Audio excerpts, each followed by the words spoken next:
that fucking like button. So this is The Power, Season 6, Episode 1 review, episode titled Murderers, the final portrayal. So let's, you get the recap, obviously, from last season when Tommy took out Angela in the staircase scene, and you're like, oh shit, is Angela gonna die? What's gonna happen? What's gonna happen? And they do the recap. One thing I noticed in the recap, there was no Councilman Tate or Dre, and I guess they did that for a reason because they weren't in this episode. I guess I didn't have enough time, but this episode was mainly centered around Angela's death and who did it and who's got to pay for it and the repercussions and the consequences that come from Angela's death. And Angela had a big part of this series. She really played a huge role as Ghost's mistress, and she divided the family by default. She pushed his dreams, things like that. But let's get this one thing straight. So, this was a damn good episode, but it seems like everybody is fucking stuck on the theme song changing. Now, look, I don't care. It's okay. It's not, something that I'm bumping. But when you compare it to Big Rich Town, I get what you mean. You didn't like it. People like to sing along. I didn't know this many people cared about intros to TV show themes. I never watched a TV show strictly for the theme song, or because the theme song wasn't good, I decided I didn't like the show. Like, this was a damn good episode, and I see more people bitching about the theme song change than the fucking content of the show. Like, if you watch TV enough, the history of television tells you that's what they do sometimes. Most TV shows, if they're on for 4 fucking plus years, at some point they overthink themselves, the producers, and they think it goes stale, so they change up the theme. They did it on Martin. They did it with The Wire. I watched The Wire when it was on in real time. They changed the theme song to The Wire twice. The theme that they used the first 3 seasons, they did not use. They rechanged it for season 4 when they had the kids singing the chorus. Didn't care for it, but that was actually one of my favorite seasons. I didn't give a fuck. They changed it again for season 5. It's just back then you didn't have social media, and that's the one thing I don't like. I mean, it's okay for us to voice our opinions. I'm doing it now, but when people nitpick every little fucking thing, like out of everything you could complain about, not the acting, not a storyline, not someone dying prematurely or someone not dying, or you wanted to see Tariq get his ass whooped, you're complaining about the theme song. That's a minute and 15 seconds out of the 57-minute duration of the episode. You fucking crybabies. Grow some fucking nuts. Now, maybe if you complain in 50's Instagram comments enough, maybe him and Courtney and the producers will change it back next week. Hopefully we keep our fingers crossed and they do, so you fucking whiny ass people can shut the fuck up and enjoy this fucking show. You wait a whole year and then you bitch about that? Like, come on. But let's get to the meat and potatoes of this. So it picks off exactly where it left off, with Angie and Ghost in the hospital, and Angie's fighting for her life, and of course he's heartbroken. A lot of people ignorant. Oh, he cared more about her than he did Raina. They grieved about Raina's death for the whole first half of last season. Cut it out. He didn't actually even cry, and it's so suspenseful. Lady walks out. He's thinking at any moment the doctors are gonna tell him she's living. Then it's her sister comes out and breaks the news, trying to fight him. You murderer! You killed my sister! And he's hugging her and consoling her. And then he realizes, oh shit, she's dead. And it's like, wow, And it hits him like a ton of bricks. And it at that point, it's just hell and chaos. Him and Tommy have their confrontation, beat the shit out of each other. Tariq, gets involved and breaks it up. He's left his school to come back to the city. They have no control over this little nigga whatsoever. And I know a lot of people, like black people, we like, yo, we couldn't talk to our parents like this, but this is a show. And this boy has been exposed to the streets. And his father's a gangster, his uncle's a gangster, his mom is a hood rat. This is the stuff that they've exposed this kid to by default. So they can't really treat him like little Tariq that they used to in the earlier seasons. And relatively, he's grown mentally. He's seeing things that most kids his age, 15, 16, should not see. And not that it's an excuse, the boy still needs his ass cutting, but I'm just explaining it. But of course, Tommy wants revenge. He wants to kill Ghost because he feels like Ghost tricked him into killing his father. But Teresi was going to snitch to the feds. Tommy still doesn't believe that, but, that's in Tommy's mind that, Ghost was going to Ghost, tricked him into killing his father. So that's Tommy's motive. And the whole theme is like Team Ghost, Team Tommy, but it seems like Team Tommy right now is stacked because you got his crew, you got Tariq, you got Lala's character Keisha, and it's like Team Ghost really is just Ghost and Proctor. Because Ghost don't got no squad. Angela was Team Ghost. That was the only squad Ghost had. Now it's Ghost versus the world. It seems like in this shit, and Tariq's still upset about the family breaking up and all of that. So he's in his feelings. And then when he goes back to the office, the federal office, Sachs is now feeling some kind of way because this is the third person they've lost since they've been trying to crack down this case on James St. Patrick because they lost Mike, they lost Greg 2 seasons ago, now they lost Angie. So he's hell bent on trying to find a way to get Ghost. And they got rid of that black lady, her black ass. She was like, "What the hell does it look like?"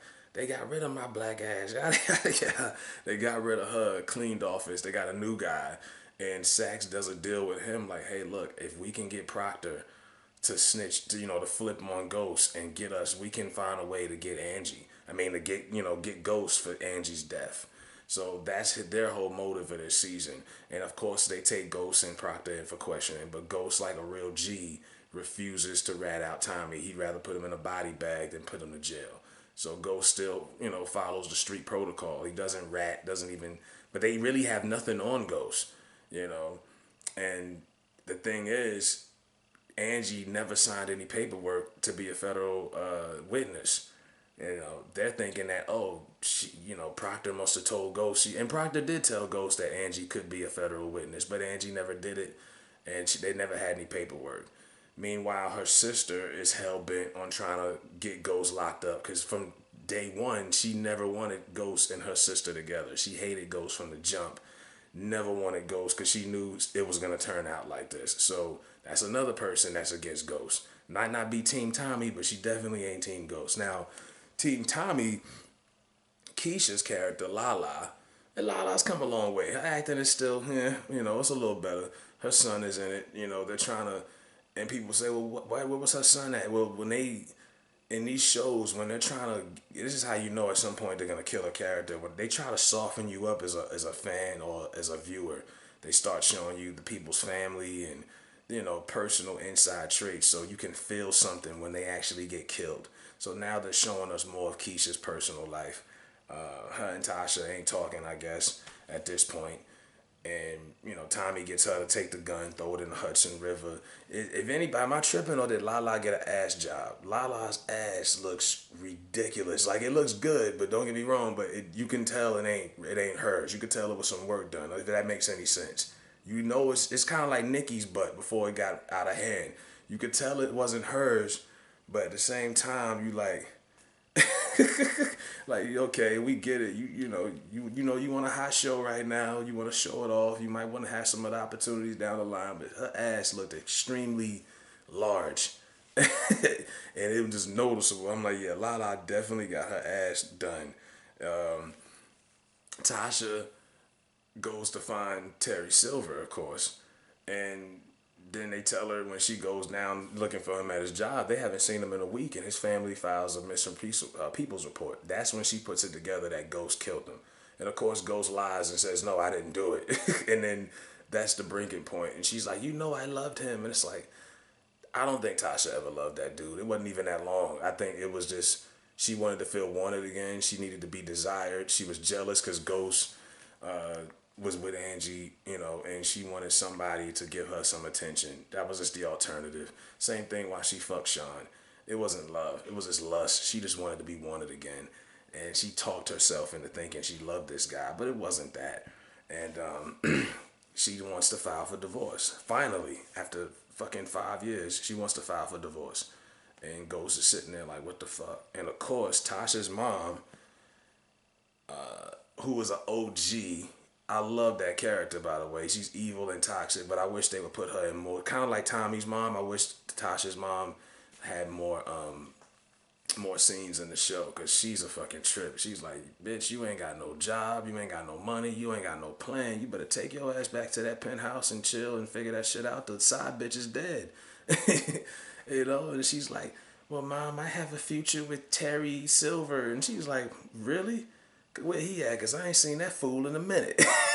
I was like, yo, this is after Tasha knows Terry's gone. She's still putting on this front. Like, they going, I'm like, come on, like, tell the truth. That nigga's gone. Then she finally admits, her mom's like, oh, well, what you expect? Of course Ghost was going to take him out. And it's hypocritical that Ghost would take out, you know, his wife's side nigga when he was cheating the whole time. But this was business at the end of the day. Ghost had to take dude out. Dude was trying to take him down. He had to do what he had to do.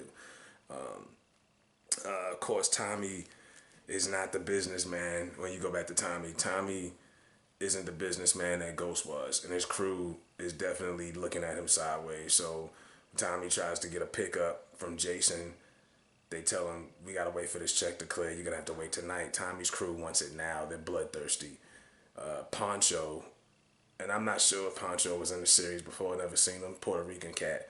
He's talking wild, like, you ain't shit without Ghost. And when he said that, that was just, when he made the Ghost reference, that was it. Tommy just shot him point blank. So that was your first kill of the series, or the episode, first kill. Just pow, straight to the head. Everyone's like, oh shit, niggas die every day, B. But he had to set the tone for, look, I may not be the businessman Ghost is, but I'm ruthless as fuck. Y'all gotta respect me somehow. But I think at some point during this season, the crew was gonna flip on him because he isn't the businessman that goes. Tommy can't even speak other languages. He didn't even know what the fuck they was talking about. Like, so that's gonna be interesting to see how they develop. It's gonna be cool to see how they develop this whole Tommy versus Ghost thing for a whole nother 10, 11 episodes. Cause like, what is it gonna be, like some Tom and Jerry shit? You can't, how do you continue this on for a whole season? I don't know, but it's gonna be interesting. I love how at the end, when Ghost gets the machine gun and splatters Tommy's car, they make you think for like 10 seconds that, oh shit, he killed Tommy. And then when they show the corpse in the car, it looks like Tommy. So I like some of the suspense angles and the thrills of this episode. This episode was fire. I give it 4 out of 5 stars. Only complaints I had probably was Dre's character wasn't on and Lorenz Tate's character wasn't on. I guess they couldn't fit them in. It didn't really match with the theme of the show because the episode was titled Murders and it was based on who killed Angela Valdez. So maybe they'll come back in the next episode eventually and get their shine. But this episode was fire, man. Like I said, people are gonna bitch about the theme song. Get over it. Hopefully they change it back. If they don't, whatever. But this was dope. Look forward to this all year. And like I said, I'm gonna review every episode. I'll do the playlist and all that, and I'll just keep it coming, man. Hit that like button. Yo, Frankie Diamonds TV.